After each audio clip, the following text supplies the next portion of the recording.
301페이지 네, 교재를 그대로 펼쳐두고요. 네, 앞을 보시면 됩니다. 지금 저희들 도시 및 주거환경 정비법상 정비 사업의 절차를 진행하고 있죠. 정비 사업의 절차입니다. 대도시 지역에서의 정비 사업을 체계적으로 시행하기 위해서 서울시 정비 기본계획으로 제일 먼저 정비 예정구역을 지정하게 됩니다.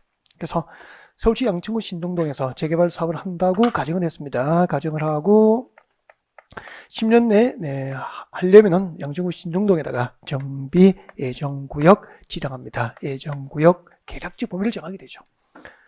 자, 그리고 그 예정구역, 한 200여 곳의 정비 예정구역이 있으면 그 200여 곳의 정비 예정구역별 정비구역 수립 시기가 포함된 단계별 사업 추진 계획을 내용을 한다고 그랬죠. 그래서 예정구역 지정하면서 신정동 재개발 구역은 2019년 9월이면은 정비계획을 위반할 거야 라고 계획이 된 거죠. 서울시 기본계획으로. 자, 2019년 9월이 되면은 관할 양천구에서 서울시 기본계획에 맞도록 신정동 정비계획을 위반합니다. 해서 그 정비계획을 첨부해서 서울시청에다가 정비구역 지정을 신청하게 되죠. 서울시에서는 서울시 도시계획위원회 심의를 거쳐서 양천구 신정동에다가 정비구역으로 지정하여 고시를 하게 됩니다. 여기 정비구역 지정을 딱 고시해버리죠. 4가지, 5가지를 했죠. 정비구역 지정이 고시되면 그 고시된 내용 중에서 지구단위 계획으로 결정이 될 사항이 포함된 경우에는 그 정비구역은 지구단위 계획구역이 결정고시로 본다. 국토교육부상 지구단위 계획에 대해서 정비계획 내용으로 결정이 될 사항이 모두 포함된 지구단위 계획을 해버리면 그 지구단위 계획구역의 정비구역이 지정고시로 본다. 그리고 정비구역 지정이 고시된 지역으로서 지구단위 계획구역 지정이 결정고시가 의지해버리면 예제 일부를 공공시설부로 제공하면 건폐율 용적률을 높이지 않아 완화될 수 있어요. 그래서 정비구역 지정고시되고 지구단위 계획 결정고시가 의지된 지역의 정비사업 시행자가 대지가액의 일부를 전체 기부면적 얼마를 넘을 수 없죠. 2분의 1을 넘지 않은 범위 안에서 대지가액 일부를 공공시설부지를 제공한 대신에 뭐 하면 되죠? 현금 납부하면은 현금 납부를 공공시설부지를 제공한 것으로 간주하여서 용적률 등이 완화 적용될 수도 있다.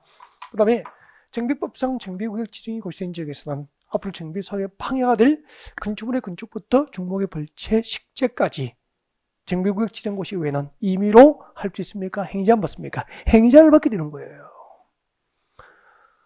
그리고 행위자를 받는 게 원칙이지만 정비구역 지정 고시 당시 허가 등을 받고 사업가 공사에 착수한 자라면 그 지정 고시로부터 며칠 내에 신고하면 됩니까? 30일 내에 신고하면 착수한 사업가 공사를 계속할 수 있도록 기득권 보호를 받는 거죠. 그러니까 보니까 내용은 이해하면 되는 것이고 목차를 이해해야 되는데 이런 내용을 자꾸 이어버리려니까 좀 그렇지 않느냐는 이거죠. 전체를 넓게 보시려니까 스피드하게.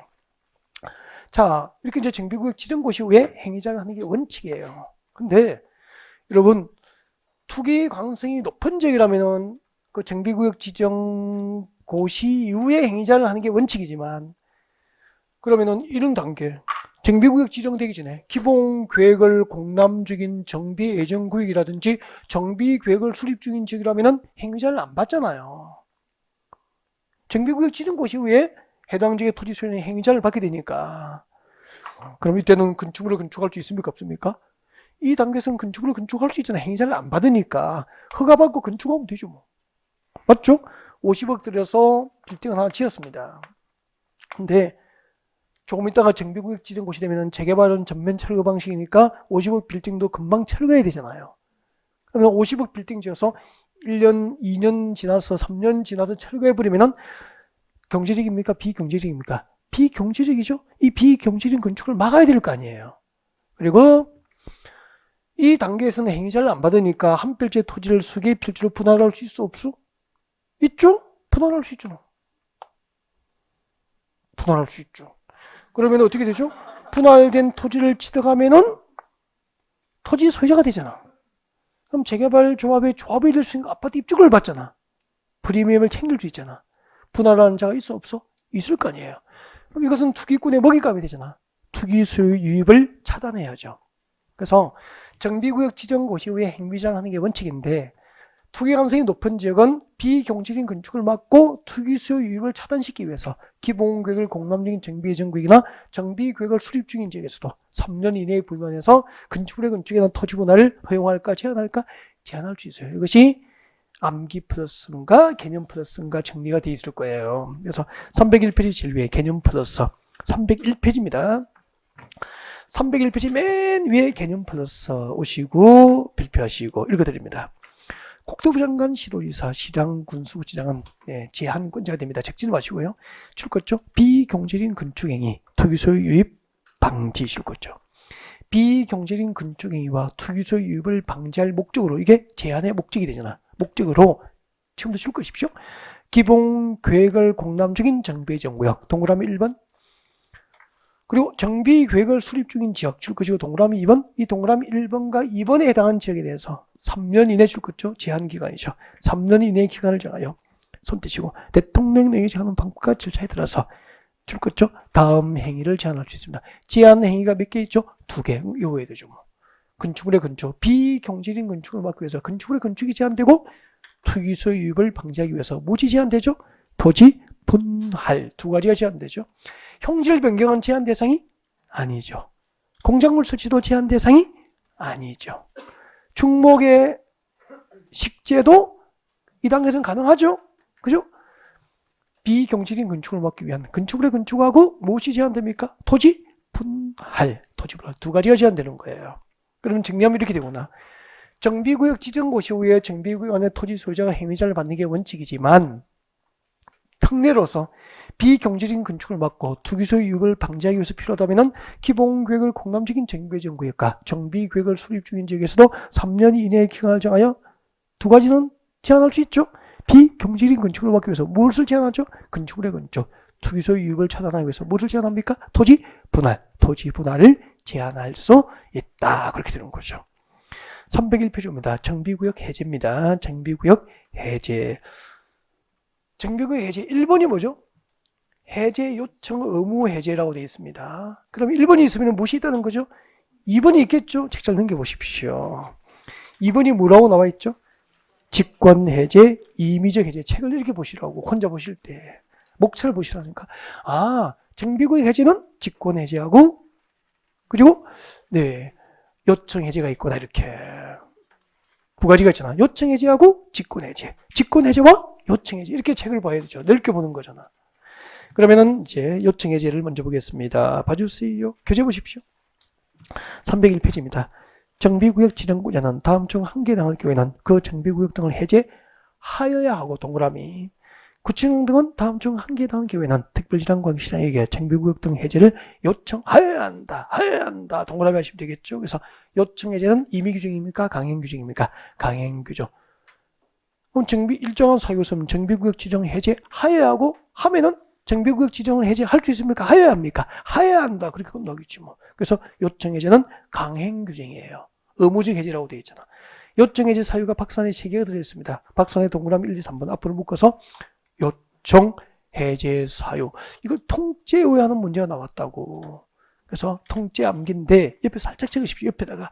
옆에 보조단에 적어주세요. 암기하는 방법이죠. 암기. 빨리 적으세요. 암기. 준비됐나요? 네.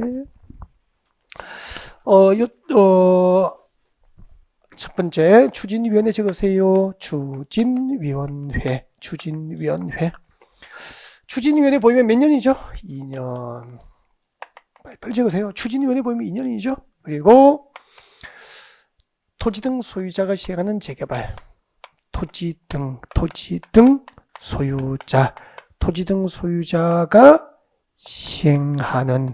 시행하는 재개발.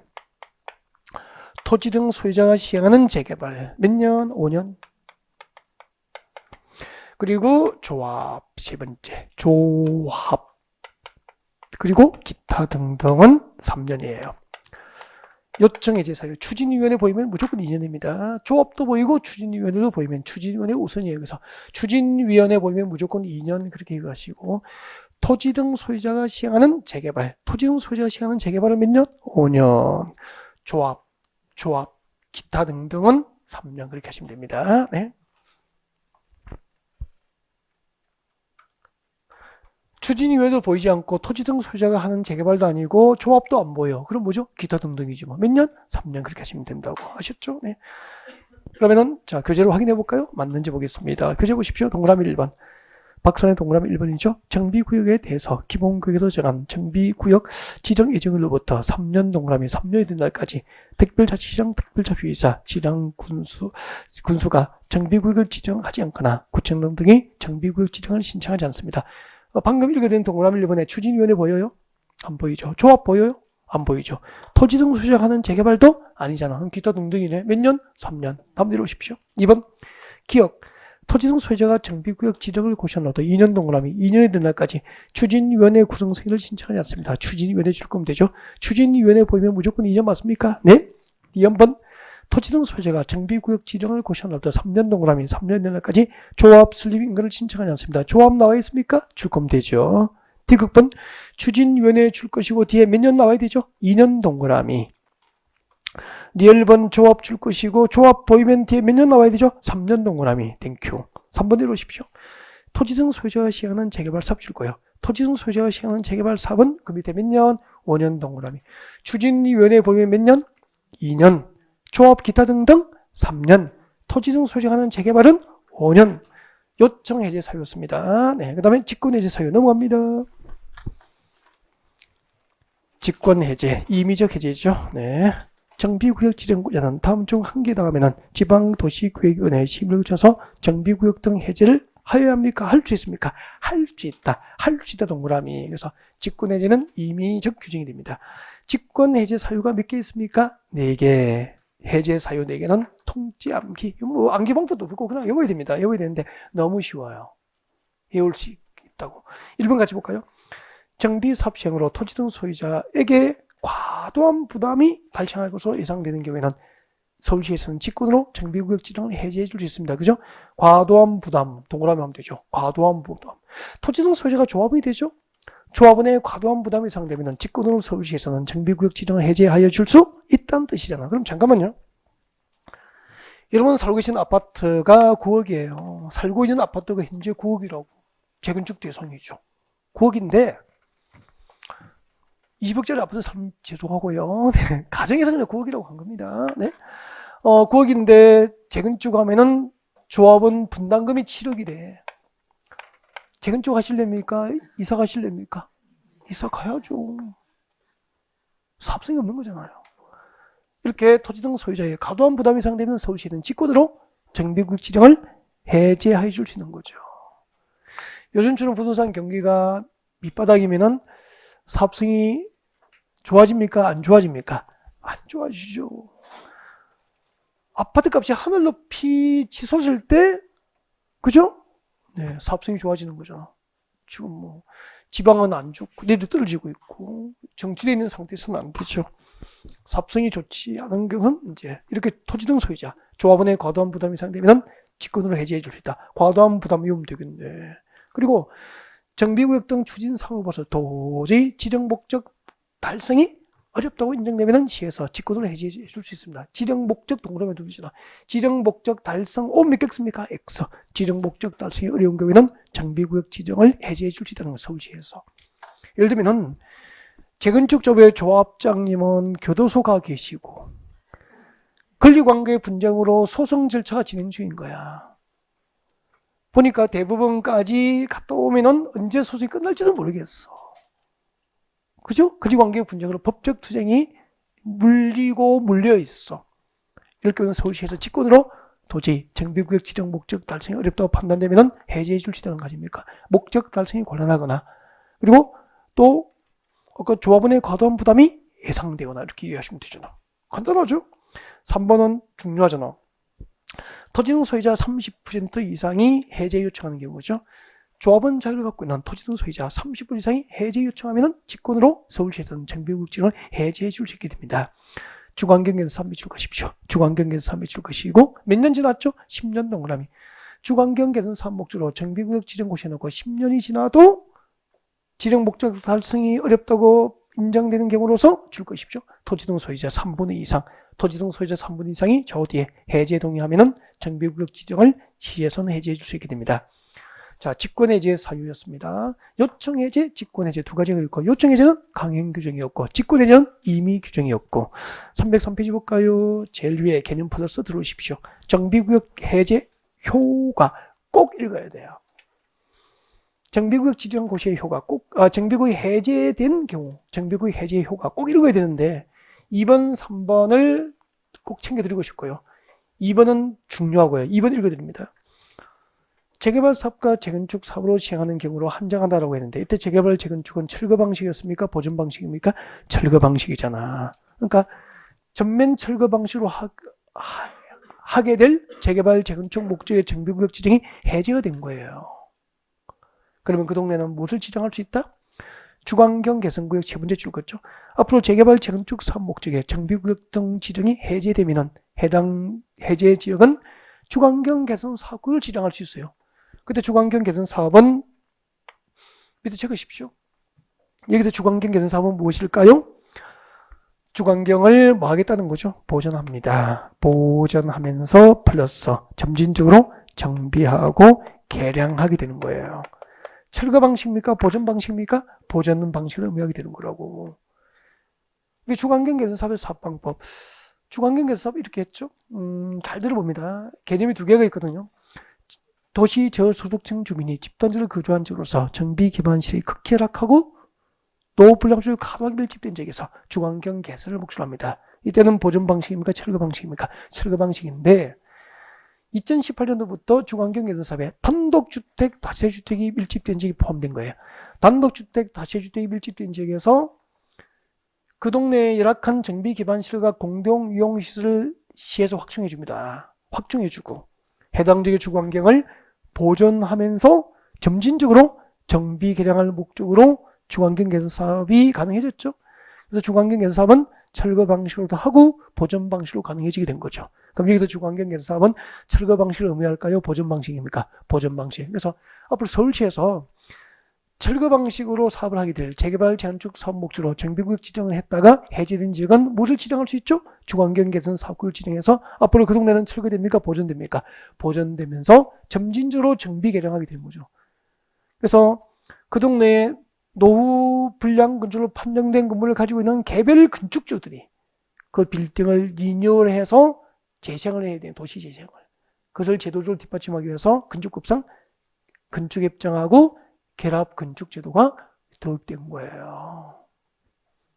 건축에서 결합 건축하고 건축협정 제도 배웠죠? 그것은 전부 주거환경 개선 사업 목적이에요. 정비구역에서 개별 건축주가 건축을 리뉴얼할 때 사업성 확보를 위해서 도입된 제도라고 보시면 되는 거죠. 이렇게 연결된다고. 그러면은 앞으로 재개발 목적으로 지정되던 정비구역이 풀리면은 뭐가 되죠? 해제가 되면은 주거환경 개선 사업구역을 서울시에서 지정해 줄 수 있고 주거환경 개선 사업구역이 지정되면 철거합니까? 그 동네는 보존됩니까? 보존되니까 해당 건축물을 리뉴얼 하시려면은 결합 건축하고 건축협정 제도를 통해서 사업성을 확보해서 개별 건축주는 건축물을 리뉴얼하게 되는 거 이렇게 연결되는 거라고. 왜 재개발 재건축 목적의 정비구역 지정 해제된 지역은 주거환경 개선 사업구역을 지정하도록 제도화가 되는지 아시겠죠? 네. 이 정도는 설명이 좀 필요한 것 같고요. 나머지는 보시면 될 것 같고 303페이지 제3절 재건축 사업의 안전 진단, 재건축 사업의 안전 진단입니다. 네.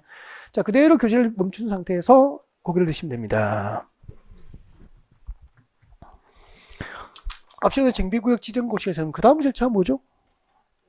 정비사업 시행자를 결정해야 되잖아요. 그때 정비사업 시행자의 10중 8구가 누구였죠? 그렇죠. 조합이죠, 조합. 조합이에요. 조합을 만들려면 재개발 조합, 재건축 조합은 도시개발조합과 달리 추진위원회를 먼저 구성하게 되죠. 네, 그래서 조합 설립 추진위원회가 구성이 됩니다. 그러니까 정비구역 지정이 딱 고시되면 신정동 재개발조합 설립 추진위원회가 구성이 되는 거죠. 제가 아까 제 농지에 하수종말 처리장 설치 사업이 뭐 될 것 같다 이야기했죠. 네. 했는데 그런 정보를 어떻게 얻어야 될지 정비구역이 어떻게 지정되는 정보를 어떻게 얻어야 될지 미리 알면은 이 단계에서 투자가 가능하잖아요. 맞잖아요? 그럼 이제 제도적으로 얻을 수 있게 이런 건 다 배운 거예요. 도시개발 사업과 정비 사업은 전부 무엇을 결정합니까? 도시공 관리구역으로 정책을 입안해서 결정하잖아요. 그럼 하수 종말 처리장을 만들려면 그것은 용도직 변경입니까? 기반시설 설치입니까? 기반시설 설치죠. 기초서 하겠죠? 그때는 진짜 담당자 아니면 몰라.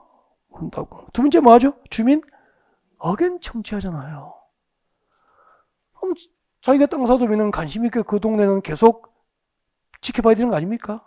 근데 주민 억엔 청취를 위한 공고 나야 안 나요? 나죠. 아무도 못 보죠. 나는 보잖아. 그것을. 사업이 결정되기 전에는 얼마든지 합법적으로 가능하잖아요.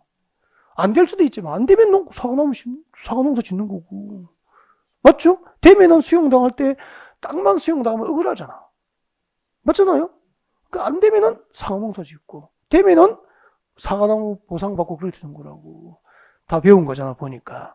그러니까 이렇게 배운 지식을 활용해야 될 거 아니야. 그렇죠? 네. 그 사과나무 심어도 뭐 크게 이익은 아니겠죠. 근데 땅만 수용당하보다는 덜 억울하잖아. 그래서 10년치라도 한꺼번에 보상받으면 괜찮잖아, 뭐. 나쁜 건 아니잖아, 또. 보십시오. 그런 정보 다 걷잖아, 여기도. 정비구역 지정도 그렇고. 자, 이렇게 추진위원회가 구성되면은 이제 추진위에서 조합의 증가를 만들어서 설립 인가를 받고, 여러분 땅 사두면 이제 가만히 있어야 됩니까? 좀 보셔야 됩니까? 해당 시청구청 홈페이지를 늘 들어가서 좀 보셔야 돼요. 며칠 보다가, 아니, 하수종말 처리장이 늘 만들어지는 게 아니잖아. 며칠 보다가 안 보시는 거니까, 그게 안 되는 거잖아. 계속, 그러니까 자기가 관심지건 계속 이렇게 보는 거예요. 저도 늘 봐요. 경매 물건도 나오면 늘 지켜보고, 좋은 물건 나오면 잡아야 되니까. 그죠? 뭐, 와이프가 여행도 할 겸 가서 보고, 이렇게 뭐, 둘러보고. 마음에 들면은 하고, 뭐, 아니면은 놀러, 뭐, 가서 여행한 거고, 뭐, 그런 거 아니에요? 뭐, 여행도 그냥 가는 게 아니라는 거죠. 부동산을 좀 하다 보면은. 동해에 여행 가더라도 경매 물건 보고 오는 게 좋잖아. 그죠? 휴가 즐기면서 뭐, 보고. 늘 관심을 가지고 이렇게 보라는 거죠, 주변을. 여행지도 결정할 때도 그렇게 보고. 태국 여행 가면서 검색할 필요는 없고. 부동산은 관심인 것 같다, 그러니까. 끊임없는 관심이 대박이 터지는 거죠. 노력의 결과예요. 제도를 공부한 결과고 그런 거 아니냐는 거죠.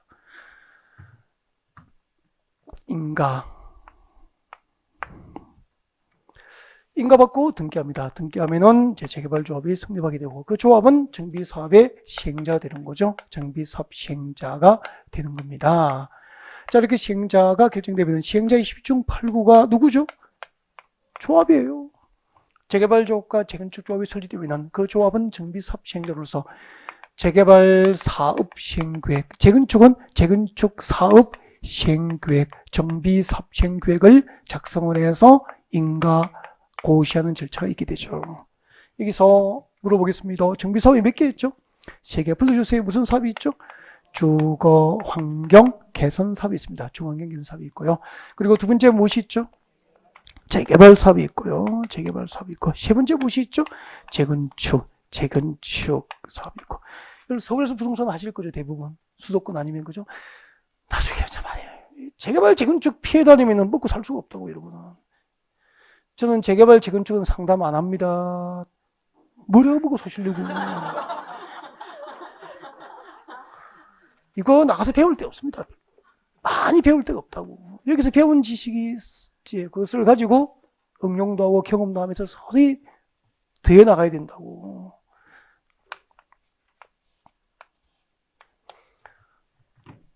부동산 333. 30%는 떼돈 벌고 있고요. 부동산 하셔가지고. 30%는 겨우 밥 먹고 살고 있고요. 나머지 30, 40%는 망하고 있고요. 맞죠? 그게 부동산 시장이죠. 그게 안 되시려면 치열하게 해야 되죠. 이 세 가지 중에서 주거환경 사업과 재개발 사업과 재건축 사업 중에서 여러분 1, 2교시보다는 아주 집중력이 좋아졌어요. 주거환경 사업과 재개발 사업과 재건축 사업 가운데서 정비계획 위반 여부를 결정하기 위해서 안전진단을 법상 의무적으로 해야 될 사업이 뭐죠? 재건축이 보여드리려고. 그러면은 주거환경 사업과 재개발 사업을 위한 정비계획 위반 여부 결정을 위한 안전진단은 법상 없다는 거예요. 이것만. 재건축 사업의 정비계획 위반 여부 결정을 하려면은 재건축 사업을 10년 내에 하려면 정비예정구역 지정하고 정비구역 수립 시기가 서울시 기본구역 계획이 되겠죠. 그 예정구역별 재건축 사업을 위한 정비예정구역별 정비구역 수립 시기가 도래하면은 정비구역 위반권자는 그 위반 여부 결정을 위해서 무엇을 해야 됩니까? 재건축 사업 정비구역 위반 여부 결정을 위해서 안전진단을 의무적으로 해야 된다. 이렇게 연결되거든요. 자, 여러분 이제 교재를 보시면 되죠. 303페이지. 재건축 사업의 안전진단, 안전진단 시기. 정비구역 위반권자 동그라미 하시고요. 위반권자. 정비구역 누가 위반했죠? 아까 특별시장, 광역시장은 제가 빼드렸죠? 네, 그러면 그 다음에 누구죠? 세종특별자치시장, 제주특별자치도지사, 시장, 군수, 구청장. 그러면 여러분은 관할 구청장이 정비구역 위반권자가 되겠죠? 서울 강남 아파트 재건축을 위한 정비구역 위반 여부 결정을 위한 안전진단은 관할구청 이렇게 되는 거잖아요. 같이 보겠습니다. 정비구역 위반권자는 다음 줄 것이십시오. 재건축 사업 정비구역 위반을 위하여 이게 뭐죠? 안전진단 실시 목적이 되는 거죠. 그러니까 안전진단을 하는 목적이 재건축 사업의 정비구역 위반 여부 결정하려고 하는 거예요. 재건축 사업의 정비구역 위반을 위하여 줄 것이십시오. 정비예정구역별 정비구역 수립시기가 도래한 때 아까 예정구역 누가 무엇을 지정하죠? 서울시 기본구역으로 지정하면서 뭘 정하죠? 정비구역 수립시기를 정한다고 했잖아요. 그래서 그 예정구역별 정비구역 수립시기가 도래한 때 위반 여부 결정을 위해서 관할구청장은 안전진단을 의무적으로 실시해야 된다는 뜻이에요. 이 원칙인데 예배대로 오십시오. 정비구역 위반권자는 위 원칙적 규정에도 불구하고 다음 중 한 개에 해당하는 경우에는 안전진단을 실시해야 한다. 이 경우 동그라미 줄 다 끝죠? 정비구역 위반권자는 안전진단에 드는 비용을 해당 안전진단 실시를 요청하는 자에게 부담하게 할 수도 있다. 여러분 안전진단 실시 비용은 원칙은 누가 부담합니까? 정비구역의 위반권자가 부담해요. 위반권자가 부담하는데 요청자가 있으면 그 요청자에게 부담하게 할 수도 있다는 얘기죠. 그래서 이제 기영, 니은, 디귿은 전부 요청하는 경우는 요청하는 경우. 안전진단 실시를 요청하는 경우죠. 그 요청을 위한 동의 요건은 전부 10분의 1 이상입니다. 그래서 기역번에 10분의 1 이상 줄 것이고, 니은분도 10분의 1 이상을 줄 것이고, 디귿분도 10분의 1 이상을 줄 것이고, 뒤에 요청을 동그라미 하시면 되죠. 요청하는 경우, 제일 끝에 요청하는 경우를 동그라미 하시면 되죠. 그럼 동그라미 2번 이렇게 하면 되죠. 정비구역 위반권자는 위 원칙적 규정도 불구하고 기역, 니은, 디귿에 해당하는 동의 요건을 갖춰서 안전진단 실시를 요청하는 자가 있다면은 네, 안전진단도 실시해야 된다는 얘기고요. 근데 요청자가 있으면은 그 요청한 자에게 안전진단 실시 비용을 부담하게 할 수도 있다. 요청자가 있으면 요청자에게 부담하게 할 수도 있다. 그런 이야기예요. 여러분 안전진단 실시 요청을 위한 동의 요건은 전부 얼마죠? 10분의 1 이상. 동의 요건을 갖춰서 요청합니다. 자, 기억구만 읽어드립니다. 정비구역 위반을 제한하는 자가 그 위반을 제한하기 전 해당 정비 예정구역에 위치한 건축물 및 그 부속 토지 소유자 10분의 1 이상의 동의를 받아 안전진단 실시를 요청하는 경우에는 네, 안전진단 실시해야 한다. 그리고 그 요청자에게 안전진단 비용을 부담하게 할 수도 있다. 넘어가겠습니다. 안기 플러스 304페이지. 자, 이렇게 안전진단 실시 요청을 하면은 그 요청을 받고 며칠 내에 요청인에게 네, 실시 여부를 결정해서 알려야 됩니까? 30일. 보통 요청하면은 네, 요청자에게 통지하는 기간은 대개가 30일이에요. 그냥 그렇게 하시면 되지. 일일이 외울 필요는 없어요. 요청에 대한 대답은 며칠이죠? 30일. 그렇게 하시면 돼요. 대개. 네. 그리고 읽으시면 되죠. 나머지는. 뭐 중요한 건 아니에요. 2번 읽어드릴까요? 정비구역 위반권자는 현지조사 등을 통해서 안전진단 요청이 있는 공동주택이 노후 불량술에 해당하지 않음이 명백하다고 인정되면 굳이 안전진단 실시를 합니까? 아니한다고 결정합니까? 아니한다고 결정할 수 있다 이 말입니다. 당연한 얘기 아니에요. 그리고 안전진단 대상 미루시고요. 재건축 사업의 안전진단은 주택단지의 건축물을 대상으로 합니다. 건축물 동그라미 지난번에 모의고사 나왔을 텐데요. 네, 건축물 동그라미 하시고 네, 밑에 적으십시오. 건축물 밑에다가 아니야. 공동주택이라고. 콕 집어드려도 힘들죠. 시험 나오면은. 옛날에는 그 안전위반 대상이 주택단지의 공동주택이었습니다. 공동주택인데 법이 개정된 거죠. 건축물로 바뀐 거예요. 몇 년 전에. 그럼 이 건축물 자리에 공동주택 쓰면 틀린다고.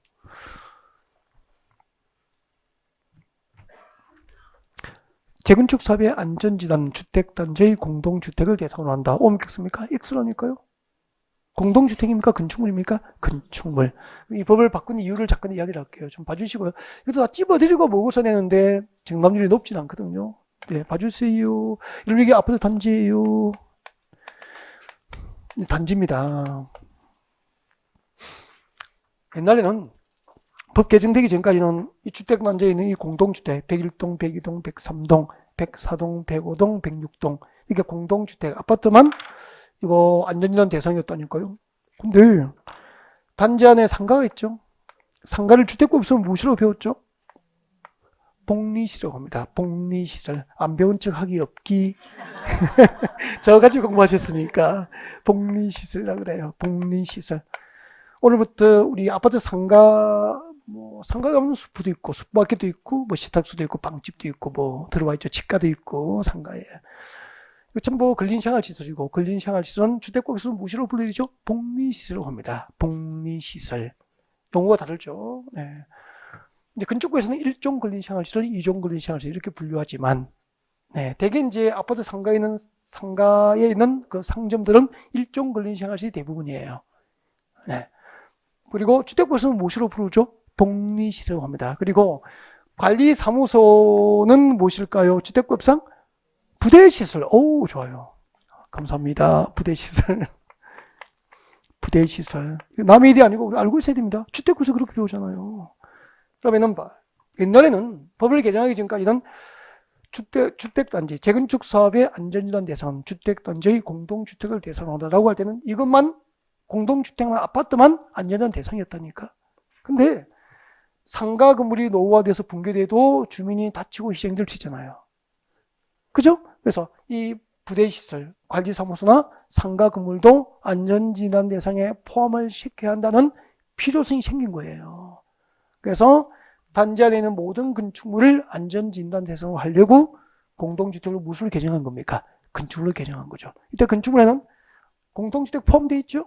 그리고 부대시설, 복리시설까지 전부 안전진단 대상에 포함됐다는 의미죠. 구별을 해야 돼, 안 해야 돼? 하셔야 되죠. 이 공동주택 쓰면 틀리니까. 이렇게 재건축 사업의 안전진단은 주택단지의 건축물을 대상으로 하는 게 원칙입니다. 다만 다음 주택단지의 건축물은 안전진단 대상입니까? 제외입니까? 다음에 다음 네, 주택단지 건축물은 안전진단 대상에서 제외됩니다. 제외되는 거 암기하셔야 됩니다. 정비계획 위반권자가 천재지변 등으로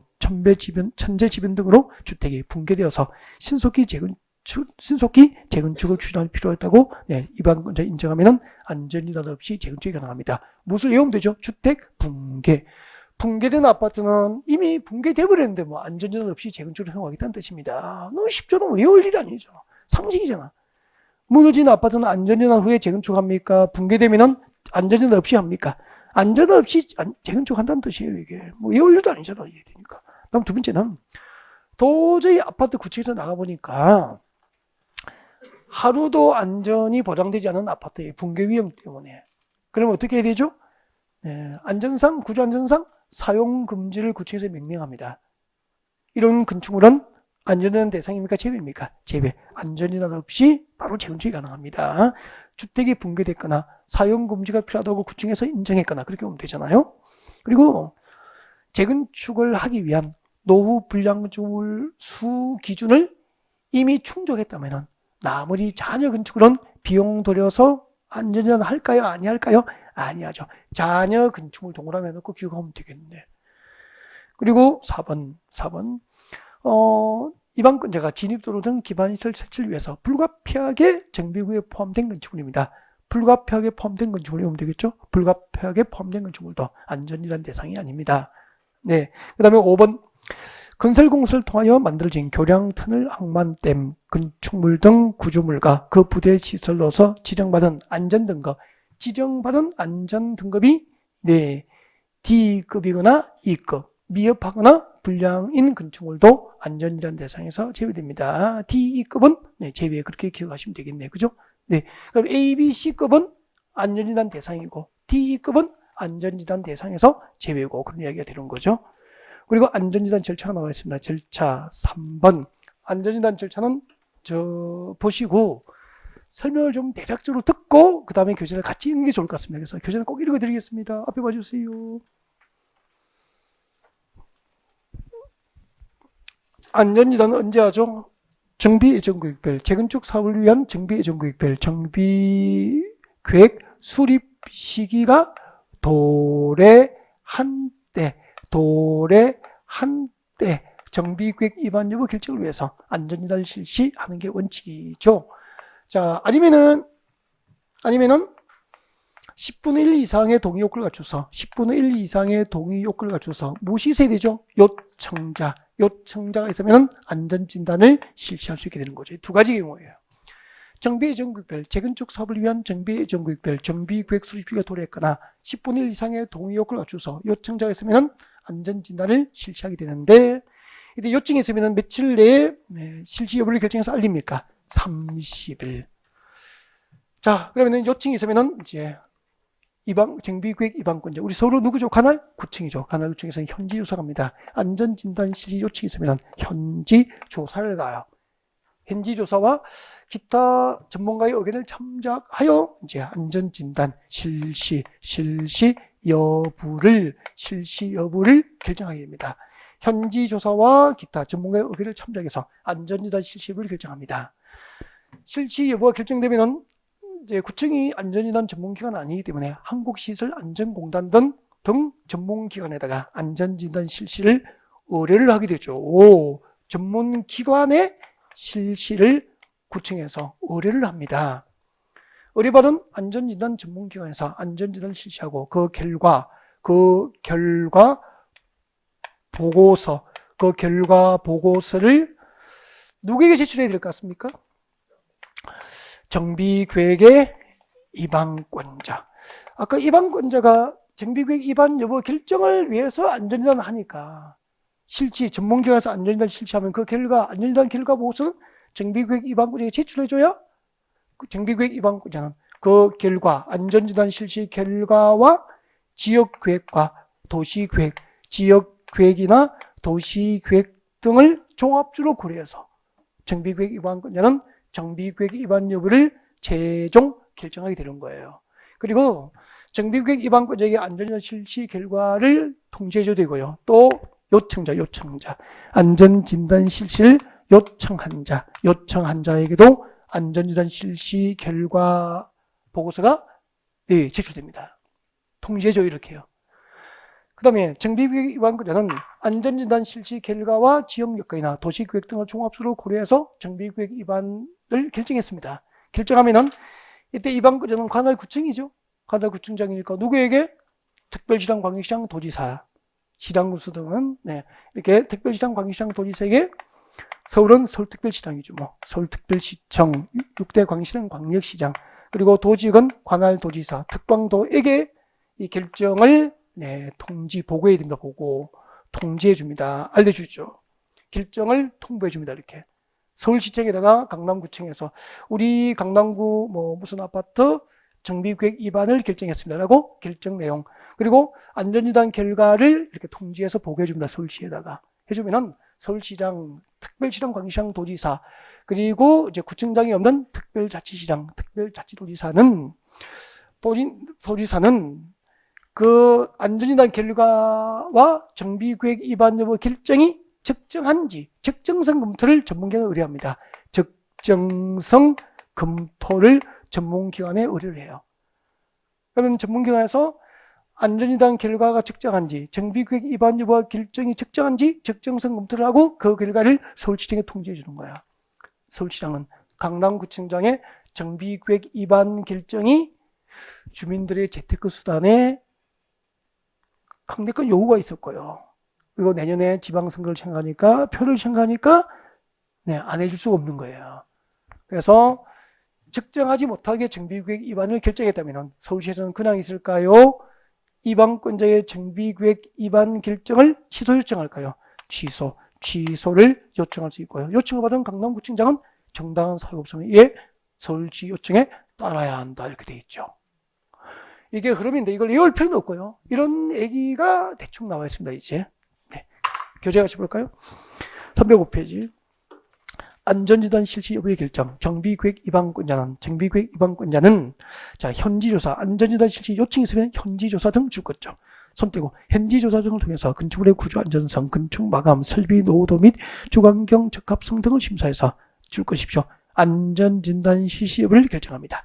안전진단 현지조사 등을 통해서 안전진단 실시 여부를 결정합니다. 손 떼고 안전진단 실시가 필요하다고 결정되면 대통령령이 정하는 안전진단기관에 줄 것죠. 안전진단기관에 안전진단을 의뢰해야 한다. 줄 것도 되죠.